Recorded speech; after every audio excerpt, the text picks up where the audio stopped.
Drivers, start your engines.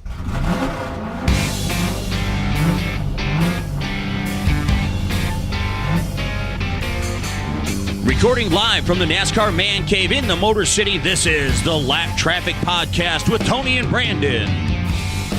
All right, Lap Traffic Nation, welcome to another show, episode number 28, recording live at the NASCAR Man Cave. I'm Crew Chief Tony, along here with the Professor. So we have a guest on the line. We talked about it last week. We were pretty excited about it. Yes. But joining us on the line is driver of the number 25 N29 Capital Partners Toyota Camry with Venturini Motorsports, Natalie Decker. Welcome to the show, Natalie. How you doing?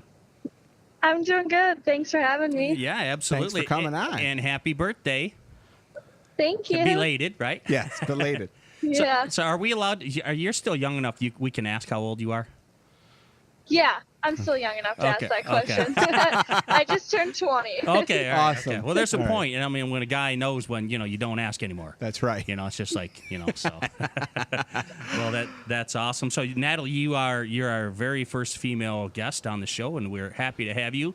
We're big ARCA fans here in Detroit, and I've been following you anyways, and then saw you in People magazine, of course, and we're going to try and promote you as best we can. So it was funny. So just before we came in here to record, I have a teenage daughter, Natalie. So I was telling her you were going to be on the show. She says, "Oh, great." She goes, "Well, then the IQ of the show will go up by about 50 points as soon as she's on the show." That's funny.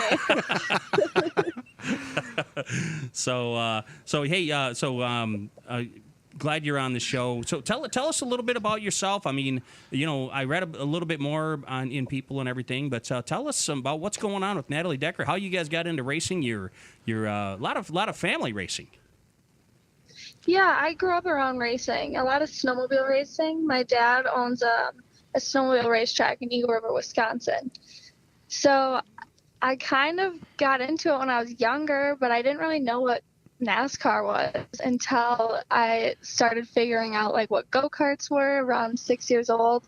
And I begged my dad for a go-kart, and then when I turned 9 for my 9th birthday, he got me one. And then he was like, "Oh, she's gonna like be scared and not want to do it anymore, so like we'll be good," and she'll go back to like ballet and what I was all doing at the time.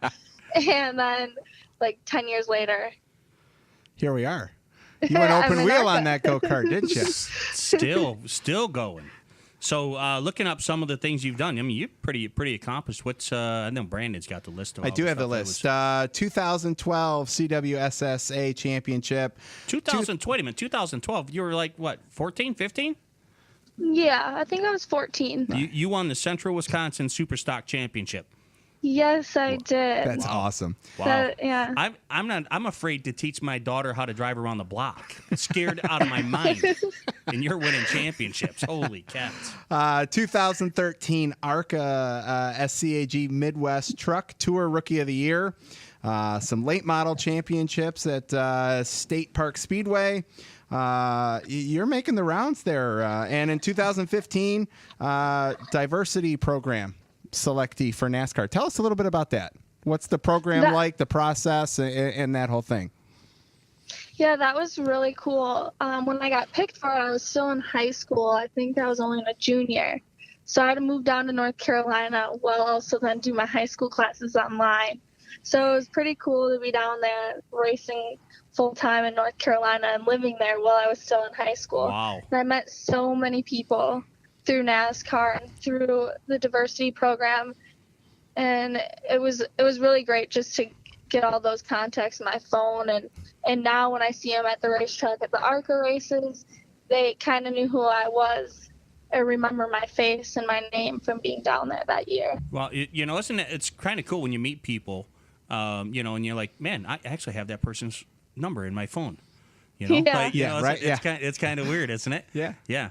So I know people do that to me all the time. Oh, yeah. I'm sure when they get my number. They're mostly bill collectors, but they still have my number. Either way, but no, that's cool. So I mean, you did a lot of racing at Hickory, North Carolina. I really like that track actually. I mean, that's like the Mecca. That's like the Jarrett family lives in Hickory. I mean, that's holy ground for NASCAR territory. Yeah, we did, I think, all of our races there, except for 4 of them we did in Langley. Oh. And then you did some, you spent a summer, a series down in Florida too, right? Yeah, we did Speed Weeks down in Florida. Nice. So that was, I think, about 7 races, and about a little over a week we did 7 races. Okay. That's cool. So through all of this, who's the one person that you were most shocked to meet? Like you're like, wow, I can't believe I just talked to. Who was that? One night I was at some restaurant, and I was talking to this guy, and I mean, I didn't really know who he was until he told me his name. Because I'm like, yeah, like I race cars. I'm from Wisconsin. And then he's like, yeah, I'm Matt Crafton. And I was like, what? Oh, no way. we know Matt. That's cool. Yeah. Wow. He's a nice guy. He is a nice guy. Yeah, I really, then I became a huge fan after that. I was all about Matt Crafton. Yeah, he's not so bad. No, he's a good dude. Yeah. So you mentioned that you really didn't know what NASCAR and stock cars were with the go-karts and all that. So what's your take on them now? What's your transition period been like with that, getting into stock car? Well, when I got into a stock car from go-karts, I think I was 12 years old, and it was a 4-cylinder car, and I didn't know how to drive stick. So the night before my first race, we didn't practice or anything. It was like we're going straight to the race at 12 years old. My dad had me in our little Jeep at our campground trying to figure out how to drive a stick. At And 12. I couldn't figure it out. Yeah, at 12. So we were going to the race, and I still didn't know what I was doing. And I like stalled it so many times. I was like, there was like no girls. There was no girls there, and I was like really young, 12 years old. So I put my helmet on, everything, Hans, wearing the whole thing, and I go to the driver's meeting like that because I didn't want anyone to know that I was a girl. Yeah. Oh, wow. so I like wore my helmet and everything to the driver's meeting. You know, so and I've told this story on the show before. So I have come from a road racing background, but one of the fastest people that I knew for a long time was a lady, and she raced a Corvette, and she was as fast as every other guy in the country, but she would go to out of town races. She would go to bigger races, and she would register with her first initial and her last name, and it would take her name off the car, so no one knew it was a girl. That is so cool. Yeah, and she was fast. Yeah. So how'd that race go for you, Natalie? It was my first race ever, and I think we wrecked like really bad. There was there's no spotters and stuff, and there was a guy on my outside, and I kind of just kept going up the racetrack. I didn't know he was there, and then he rode me into the wall.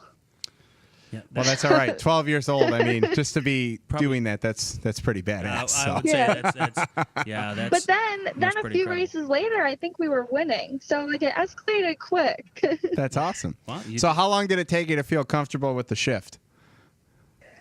It took me about 3 races to finally figure it out. Okay.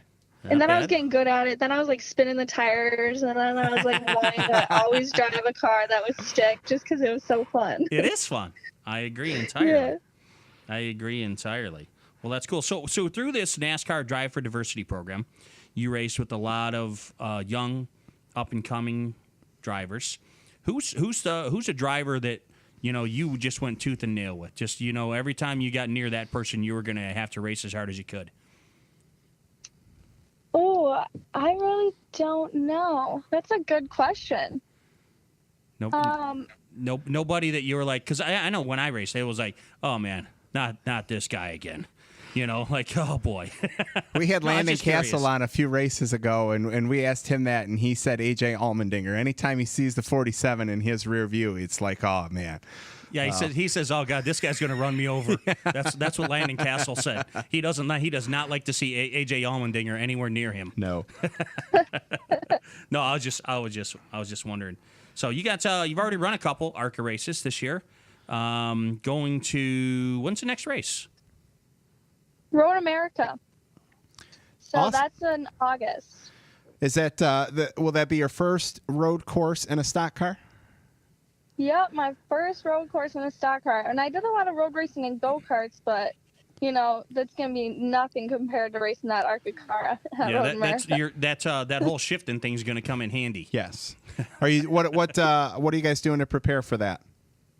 We are going to go to like a road course school at Road America, and then I'm also going to go out on the track with Tony Avi, hopefully, just in a street car, just because he's a super good road racer, and he'll really help me And out. he is a super good road racer. And now I just put all the pieces together.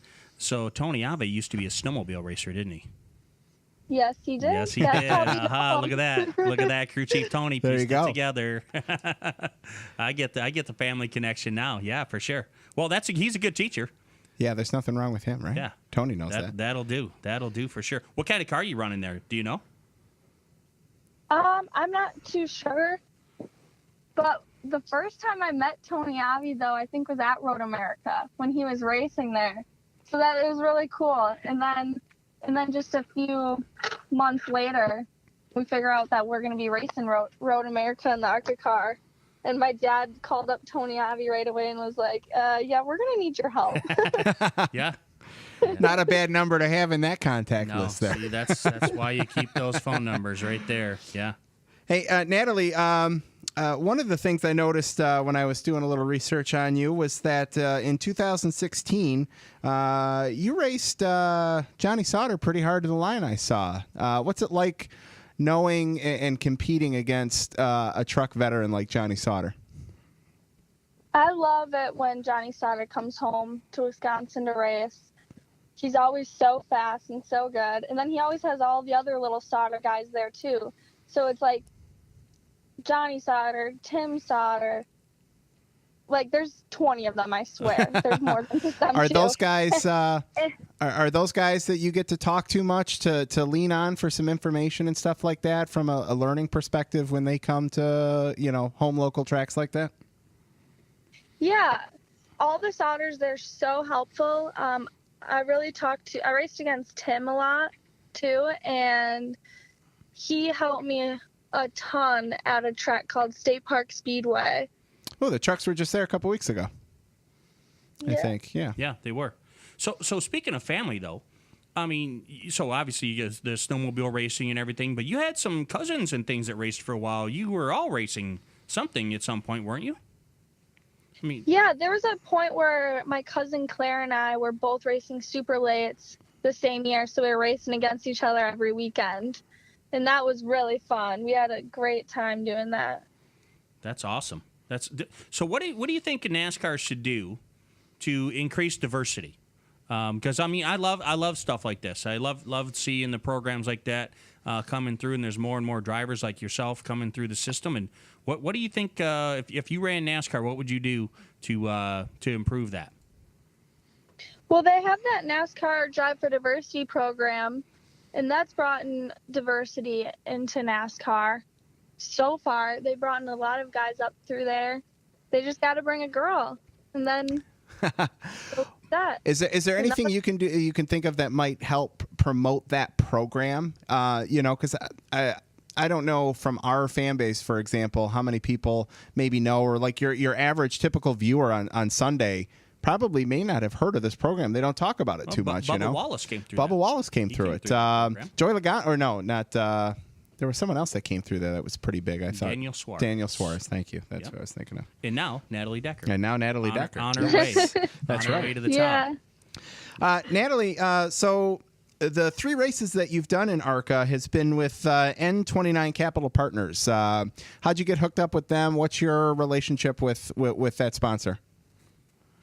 N29 is a business out of Madison, Wisconsin, and they're a company that invests in startup companies.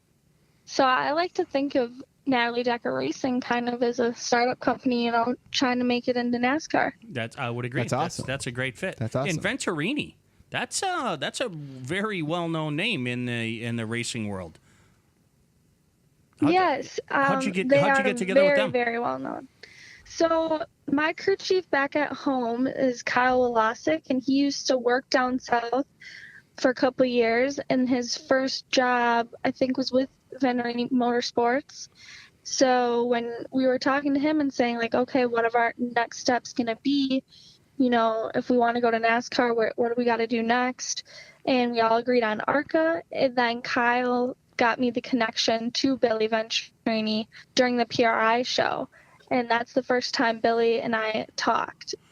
That PRI show is So- pretty incredible too, isn't it? Oh my gosh, it's amazing. I have to go every year no matter what. It's just so cool. That's performance racing. If you're anything to do with racing, it's a big trade show. It's in Indianapolis, right? Yes. Yeah.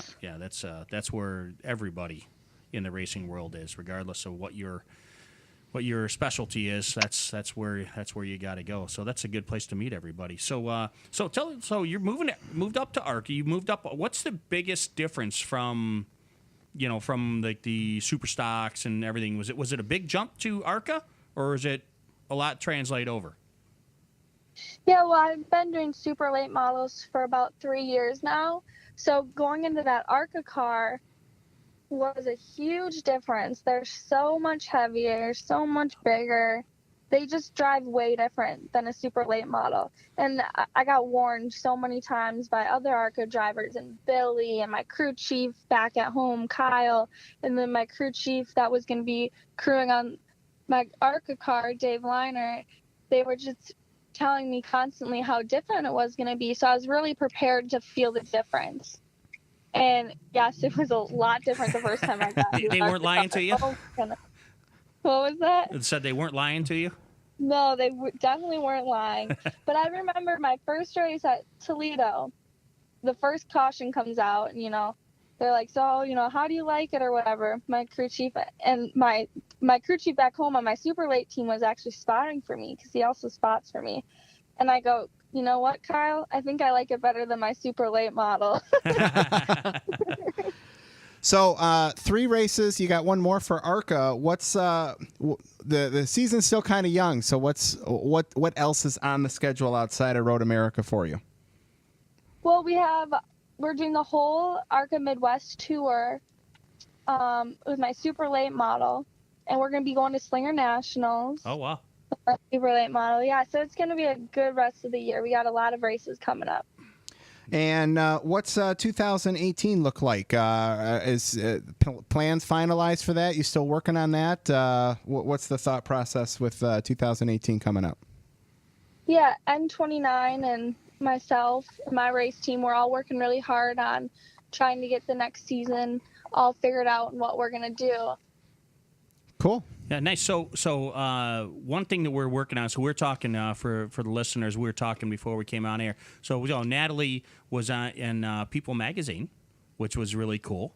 But we have a goal, don't we? What's our ultimate goal? And we're going to try and push it, and we want our listeners to push it. What's our goal, Natalie? To get on the Ellen show. We want to get on the We Ellen got to do show. it. So everyone, when you hear this, when we tweet this out, retweet it. We're going to tag Ellen in it. Retweet it. I tell you, we need to come up, Natalie. We need sorry to put you on the spot with this, but we need a good hashtag for this, like Natalie on Ellen or something like that. Yeah. All right. Would that work? So hashtag Natalie, or maybe Decker on Ellen. What do you think? What? Yeah. Decker on Ellen. Decker on Ellen. Decker All right. on Ellen Got it it. is. Got it. We'll write that down. Natalie, you want to give your sponsors a quick plug? Yes. N29, we've been talking about them a lot during this interview. If it wasn't for them, I would not be doing any of these ARCA races this season. And TRD, Toyota Racing, and, Venturini Motorsports for letting me come on for these races this year. And racing Road America, I'm super excited about that. And I can't thank my fans enough. They're so amazing, and they support me so well. And I love them all so much. And my parents for everything they do for me. Natalie, how can everyone get a hold of you on social media? I have a Facebook fan page, Natalie Decker, and an Instagram, Natalie Decker, and then my Twitter handle is Natalie Racing. But I also have a website, nataliedeckerinc.com, and all the social media links to find me are on there. Nice. Awesome. Nice. Well, Natalie, we want to thank you so much for taking time to come on the Lap Traffic Show, helping a couple of good old racer guys out of Detroit, but we want to promote the up-and-coming racers in the NASCAR and ARCA series. So I want to thank you for letting us know more about you and letting our listeners know and how to follow you. And hopefully we will see you on Ellen very, very soon. And don't forget us when you get there. That's right. Okay? I won't forget you. Don't worry. All right. Well, thanks, Natalie Decker. Thanks for joining us on Lap Traffic. Thanks.